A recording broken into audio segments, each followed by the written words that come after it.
Welcome to Massive Late Fee. And now your hosts, Mark and Carol.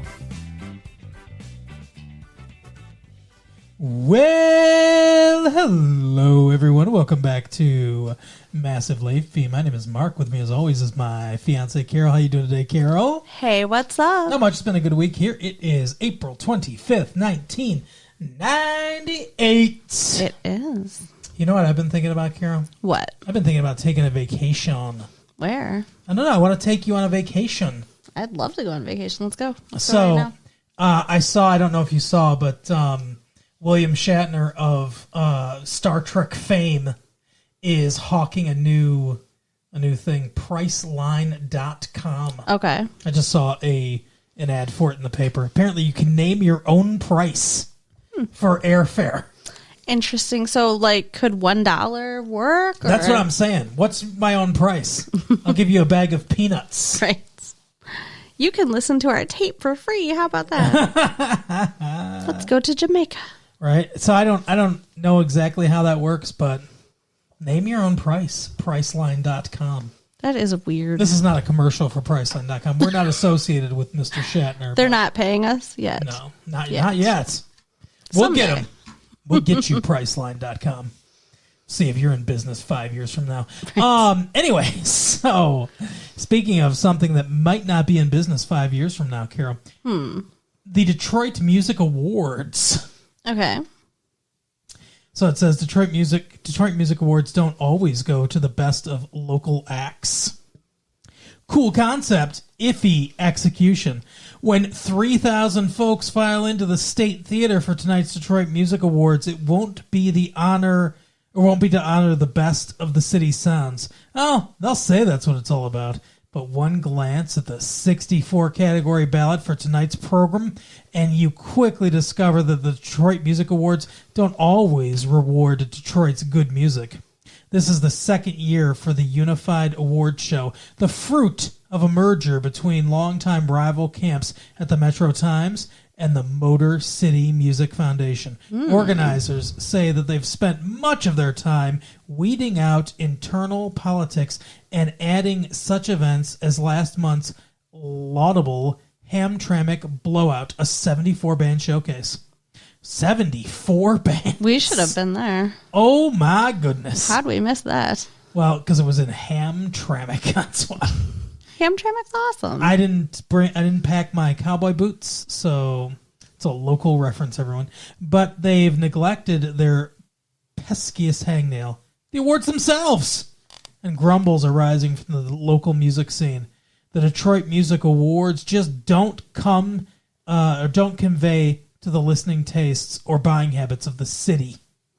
So what do you think? They're not rewarding the best of the city. Detroit, for those of you that don't know, for those of you not in the area, has a huge music scene. Yeah, for sure. Well, it always has. I mean, I don't think you have to be in the area to know that. I mean, Motown came from Detroit. Motown, downtown. Right. Grand River at Hitsville, USA. Anyway, but yeah, so you know we're big. There's a genre of music, electronic music, that basically was invented in Detroit like 5-6 years ago. Yep. Didn't know it was invented in Detroit. It was, yes. Local artists are like electronic music, everyone. What do you think? And all the robots in Detroit were like, yes. Oh, you didn't know that Detroit's filled with robots? So it's music for the machine. Exactly. The robots that put the cars together, sometimes they've got we gotta rock out. There you go. I mean, it's hard putting cars together. You looked like you were going to say something. No. I'm just waiting for you. You postured like you were like... You were pulling up another article. I was ready. She's ready. She's ready for another article. You want to buy a dancing baby from Ally McBeal's show? No. It's fucked up. I know, it's a weird thing, right? That little dancing baby. Like, I'm going to dance. I do not like it. Well, you can't anyway. But you can buy her PJs. What? You can't buy the dancing baby. Are they used? Ally oh, God. Well, you know, It was a heavy flow day things. for Ally McBeal. Oh, no. Oh, no, no. You can't buy the dancing baby, but Ally McBeal fans can buy her men's style pajamas adorned with clouds. Look for them in Victoria's Secret catalog or at Nordstrom. Men's style pajamas with clouds at Victoria's Secret. Yeah, that's right. That does not sound like what Victoria's Secret was meant to do. Victoria's Secret, she's a whore for TV. We want to make money. Yes. Oh my goodness. But this is the article for me. Okay. This is what I'm looking forward to. You see this picture right here? I do. Your idols. The Rat Pack returns and life is retro cool again. And of course it's Mike Duffy. Who Of course. He sat at the knee of Dean Martin. What? He's the right age. Once upon a time, I was a fantasy member of the Rat Pack. See? Back when Clearasil was this teeny bopper's most valued skin. Oh my God. assistant. I figured Ocean's 11 was just about the coolest movie ever made. It's actually a really cool movie. I like Ocean's 11. They plan to rob casinos.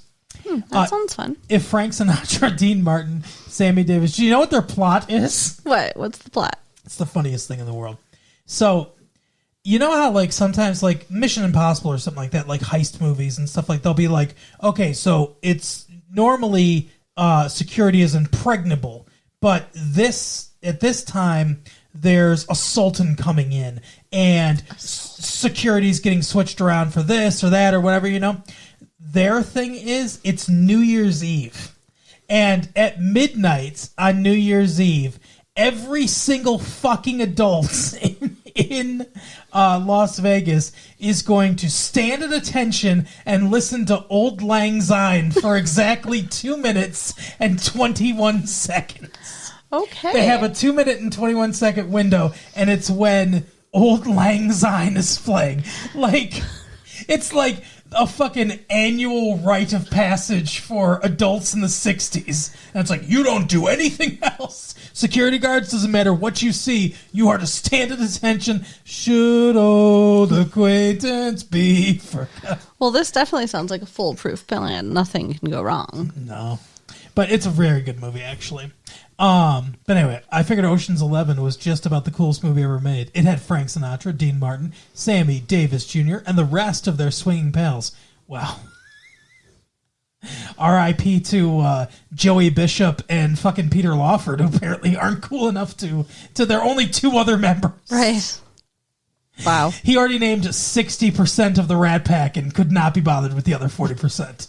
Goodness. They cracked wise, they dressed cool, they hung out in Vegas.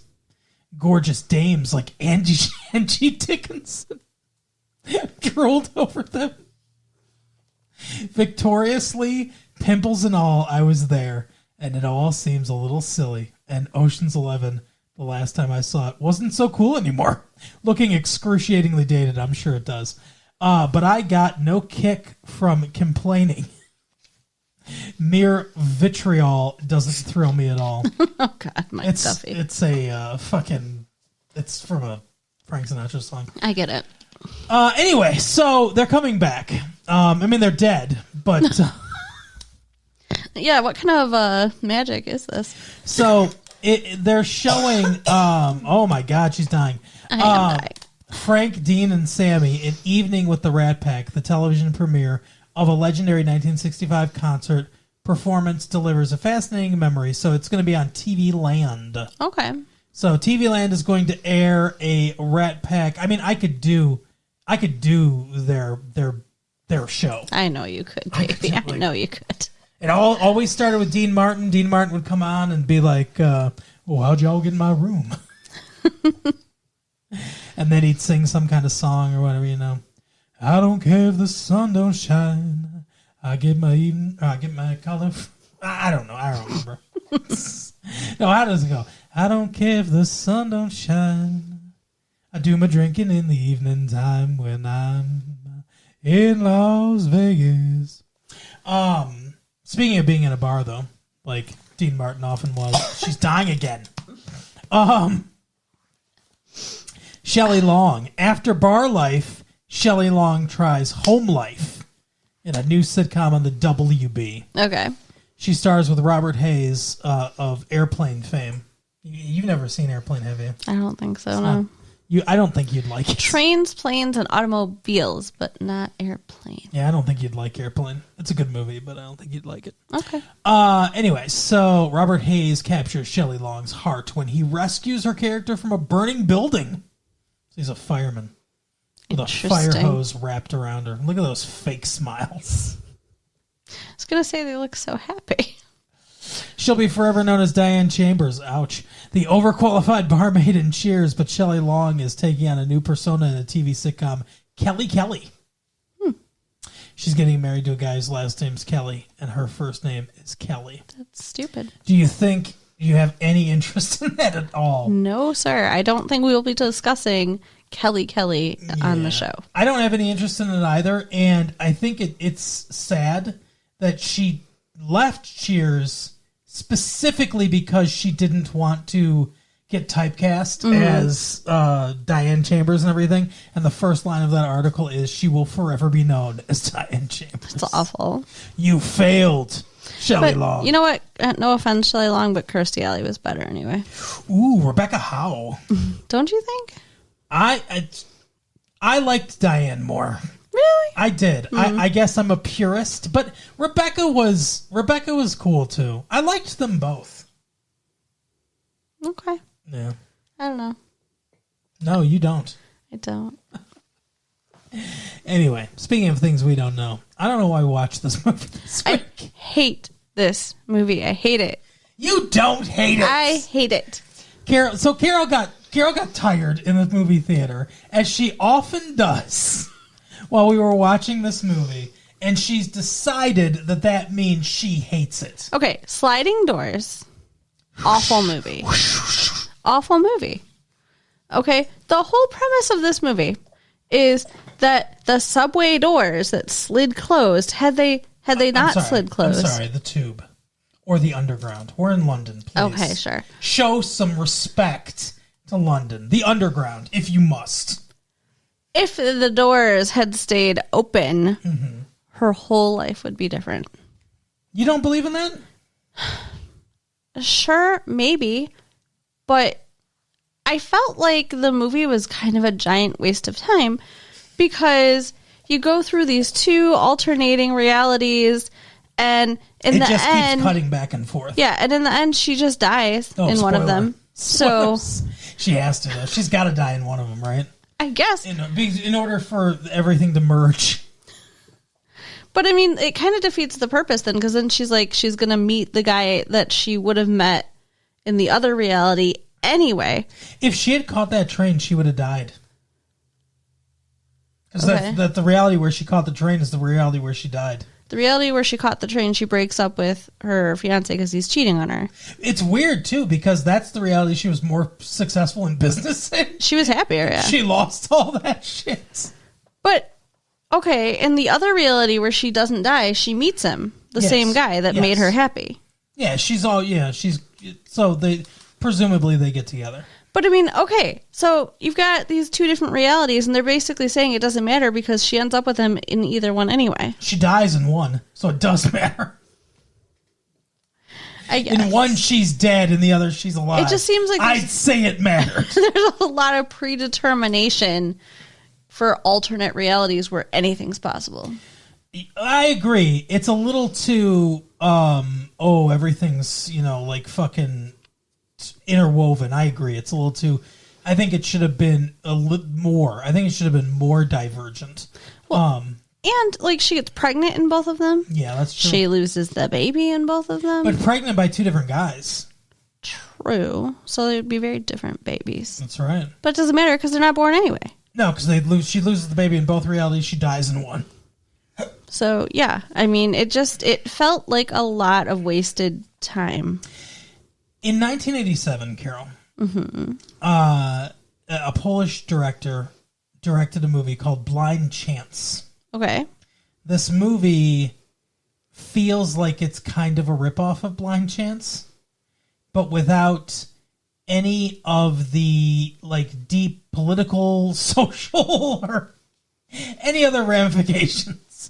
Because in the movie Blind Chance, he also, the protagonist is in a airport, if I remember correctly, but he's catching a train from the airport. Wow. And he misses the train in two. There's 3 splits. He misses the train in 2, catches the train in 1.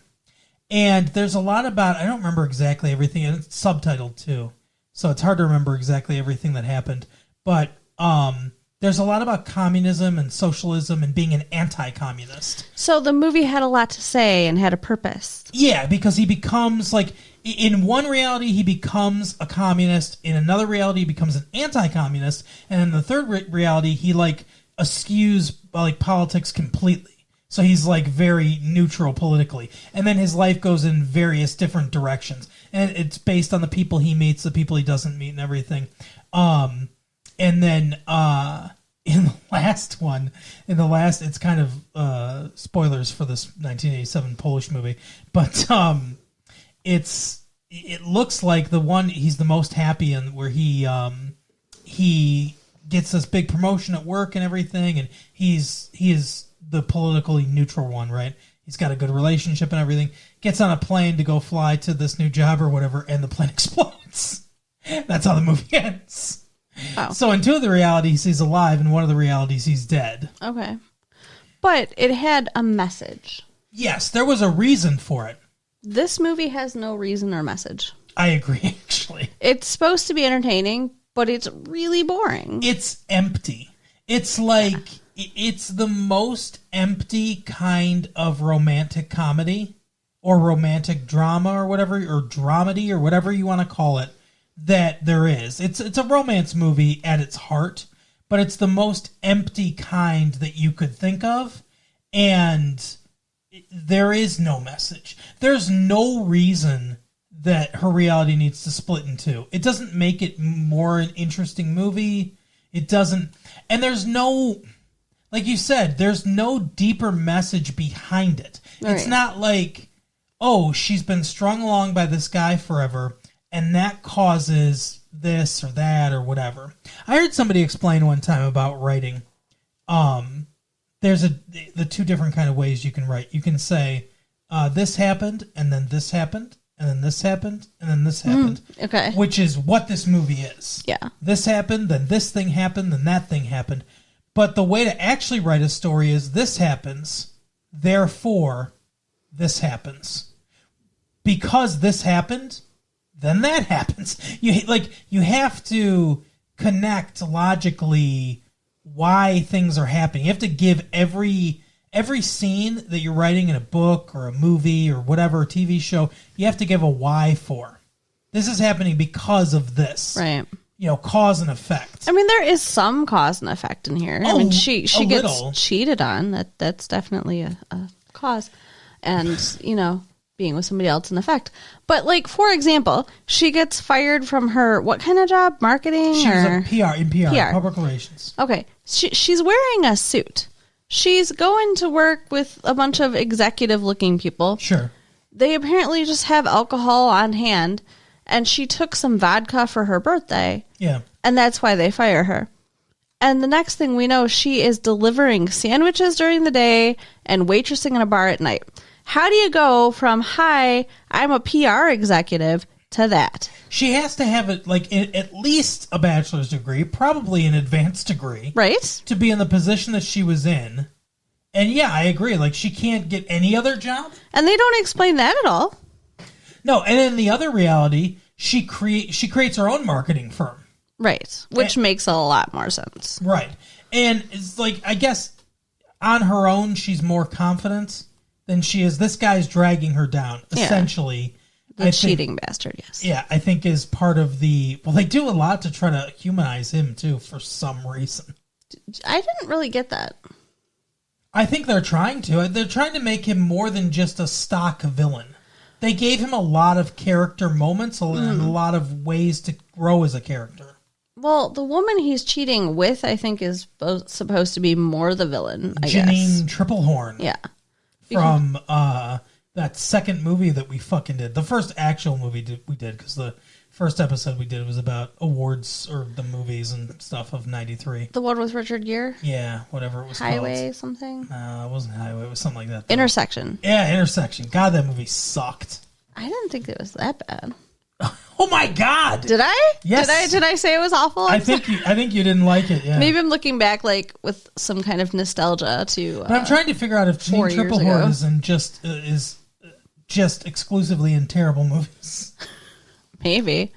Wasn't she in that one movie where the guy was went to an apartment building and there was a girl in the apartment building too, and they knew each other in college, and I have no idea what the fuck you're talking about. there was a movie that we watched where they knew each other in college and he was dating somebody else and they kept meeting at a restaurant and they were talking about this dude that was going to be at a restaurant and they were going to bulldoze the apartment complex to build something else. And I feel like you dreamt this movie. it was a movie we did.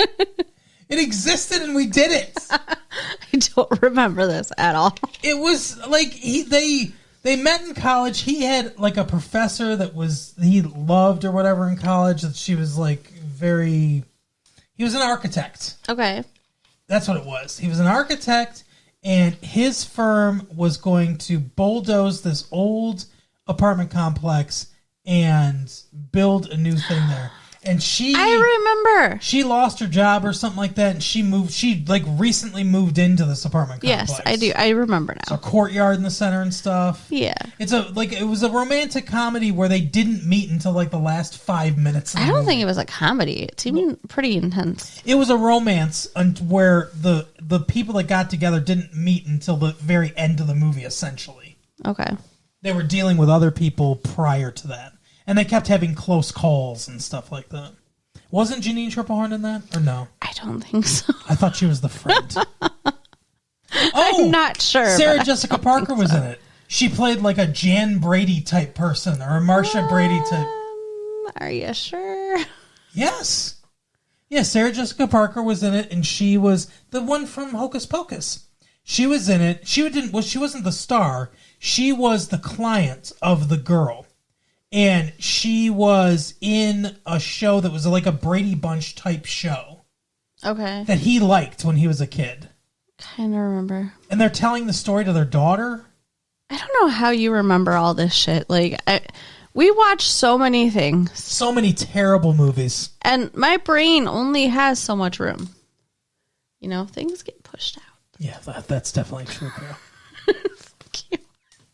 I can't wait until a year from now when I'm like, remember when we watched Sliding Doors? And you'd be like, what? What are you talking You sat on about? the porch and watched doors sliding? No, it was a movie with Gwyneth Paltrow. Who? Jesus Christ. Who is that? I know I call you Grandpa, but the reality is. But yeah, this movie was empty. That's my thesis on it. It had, I agree with you, it had no point. And there was no reason behind it. Why were we seeing these two realities? What does it mean? I don't need an explanation. I don't need like a guy in a white lab coat to like walk in front of the screen and be like, put his hands on his hips and be like, I'm scientist man. What we're seeing here is the multiverse, and let me show you with the descriptions and diagrams, and I'll create a PowerPoint. I don't need that. I don't care why it's happening. I think explaining like why there's two diverging timelines and we're seeing them, juxtaposed, cutting back and forth between them. I don't think you need to explain that at all. What I want, though, is why is it in this movie? There should be a point to this framing device. Yeah. It feels like somebody watched the movie Blind Chance or just had this idea or whatever and was like, oh, that'd be cool. That'd be cool if we made a movie. Like, it feels like this concept came first. It'd be cool if we did a movie where we go back and forth between somebody's life going in two different directions. Oh, okay. What's the story? Why is this happening? I don't know. There's a shitty romance drama over there. Maybe we could split that in two and make that. Wow. That's what it feels like. Yeah, it was not good. And it was boring. Like, It to was me, boring. I don't know. I mean, it just seemed a little slow and, like... Was there anything that you liked about it? Did you like the Irish guy with his Irish accents? He was fine. He wasn't great. I couldn't tell if he was Irish or from Wales, but I could understand what he was saying, so I'm pretty sure he was from Ireland. Because I think for the Welsh, I can't understand the Welsh at all. The sex scene was interesting in the very beginning. Like, Janine Triplehorn and the guy that... Oh, yeah. Okay. Like, when she walks in and actually catches them in the act... Yeah. And it seemed like they were having really good sex, which just makes it so much more awkward. Like, that was just uncomfortable. Yeah, it was. It was really uncomfortable. Gwyneth Paltrow handles it in the most British way possible, or her character does anyway. And she's like, well, don't stop on my account. Shouldn't leave a woman like that. Right? Yeah. Oh, that was funny. But yeah, pretty much after that, it just got boring. What did you think of Gwyneth Paltrow's English accent? It was no good. Yeah. No bueno. No bueno. Your Spanish accent's better. Oh, that's a frightening thought. Your Eastern European accent's better. I have no Eastern European accent. Do your Forrest Gump. I don't do Forrest Gump. You did, remember? You did it that one time. Do it. No. Just do it. No. Say life is like a box of chocolates.